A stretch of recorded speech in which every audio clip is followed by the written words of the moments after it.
আসসালামু আলাইকুম everyone, welcome to a new vlog.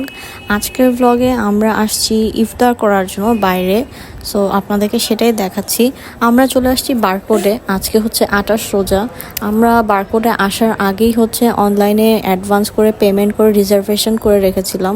So মানুষ অনেক বেশি থাকে, আগে থেকে রিজার্ভ না করে রাখলে আসলে এখানে জায়গায় পাওয়া যাচ্ছিল না।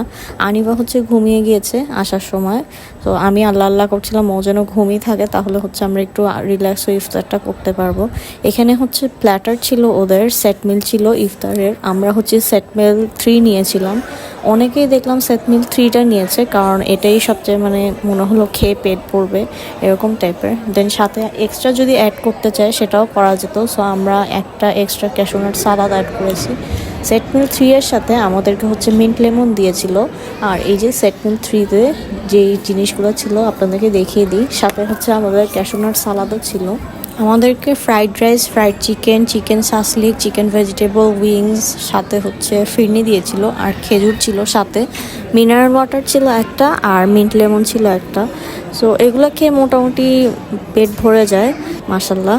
দেন আনিবা হচ্ছে ঘুমাচ্ছে, ইফতারের টাইম হয়ে গেছে। ওদের একটা জিনিস সুন্দর লেগেছে, ওরা ইফতারের ঠিক 5 মিনিট আগে সবাইকে খাওয়া সার্ভ করেছে, গরম গরম খাওয়া দিয়েছে, ঠান্ডা কোনো কিছু খেতে হয়নি। বারকোডে প্রচুর মানুষ আসে, আনিভাও উঠে গিয়েছে। আমাদের খাওয়া তখন অলমোস্ট শেষ ছিল, বাট আমি হচ্ছে আনিভার জন্য একটু ফ্রাইড রাইস আর চিকেন ফ্রাইটা রেখে দিয়েছিলাম, কারণ আমি জানি আনিভা হচ্ছে এখানে আসলে খেতে পছন্দ করে। ও বাসায় কোনো কিছু না খেলেও এখানে ঠিকই খাবে। আর এখানে হচ্ছে আশেপাশে আরও ছোট ছোট বাচ্চা ছিল, ওদেরকেও দেখছে, সাথে আবার একটু খাচ্ছে, এভাবেও খাচ্ছিল। আজকে সারাদিন আসলে ও কিছুই খায়নি। সো এখানে এসে একটু ফ্রাইড রাইস খাচ্ছে, এটাই হচ্ছে আমার শান্তি লাগছে, বাচ্চাটা কিছু একটা তো খাচ্ছে অ্যাটলিস্ট। আমরা আজকে আসলে একদমই রেস্ট পাইনি। এখন আনিবাকে খাওয়াচ্ছি, এরপর আবার বের হবো। এই ক্লিপটা দেখেন, এটা হচ্ছে আনিবা যখন ফার্স্ট টাইম বারকোডে এসেছিল, এটা তখনের ক্লিপ। ওর তখন মনে হয় 6 কি 6.5 মাস ছিল, একদমই ছোট্ট বেবি ছিল।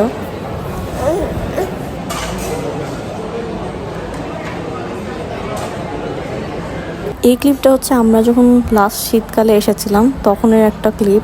আনিভা তখন হচ্ছে বাইরের খাবার একটু একটু খেত। আমি এখানে এসে ওকে ফার্স্ট টাইম হচ্ছে বাইরের একটু খাওয়া দিয়েছিলাম এবং দেখলাম সে খুবই এনজয় করছে মাশাল্লাহ। সে বাইরের খাবার কিভাবে জানি বুঝে এখানে হানি চিকেন সালাদটা খাচ্ছে। ওদের হানি চিকেন সালাদটা আসলে খুবই মজা। আমরা যখনই আসি তখন হচ্ছে যে খাওয়াই অর্ডার করি না কেন, সাথে হচ্ছে সবসময় একটা হানি চিকেন সালাদ নিই। ইভেন আজকে আমরা ইফতারেও হানি চিকেন সালাদ নিয়েছিলাম। সবাই হচ্ছে অবাক হয়ে দেখছিল, ইফতার টাইমে এসে প্ল্যাটার নিয়েছে, আবার সাথে হানি চিকেন সালাদটাও নিয়েছে। আসলে বারকোডের এই হানি চিকেন সালাদটার উপরে আর কোনো ডিশ নাই বলা যায়। আনিবা ঘুম থেকে উঠেই যখন দেখেছে ও এখানে, নর্মালি ও ঘুম থেকে উঠে খায় না, বাট এখন খাচ্ছে মাশাআল্লাহ।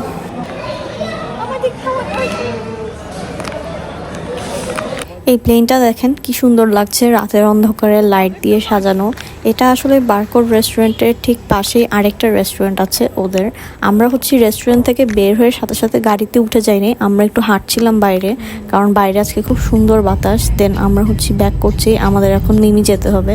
আনিবার কাহিনী দেখেন, সকালের প্যানকেক সে এখনও খাচ্ছে। সকালে আমরা যখন আগরা গিয়েছিলাম ওর জন্য প্যানকেকটা বানিয়ে নিয়ে গিয়েছিলাম, এবং সকাল থেকে সে এখন পর্যন্ত এই একটা প্যানকেক খেয়ে শেষ করতে পারছে না, এরকম কাহিনী। এখন চলে আসছি মিমিতে। মিমি পার্কিং এর জায়গায় নেই, আমরা হচ্ছি পেট্রোল পাম্পে গাড়ি রেখে এখন মিমিতে এখন আসছি আমার জুতা কেনার জন্য। আনিবা একটা জুতা হাতে নিয়ে বসে আছে, তার এটা খুবই পছন্দ হয়েছে। সো আমি ভাবলাম আমি এটাই নিই। এটা মাম্মার জন্য পছন্দ হয়েছে। এরপর হচ্ছে জুতা কেনা শেষ, টুকটাক আর কিছু জিনিস কিনলাম, দেন বাসায় চলে যাচ্ছি। এটাই ছিল আজকের আমার ছোট একটা ভ্লগ। একদিনের 2টা ভ্লগ বানালাম। এতক্ষণ পাশে থাকার জন্য থ্যাংক ইউ সো মাচ।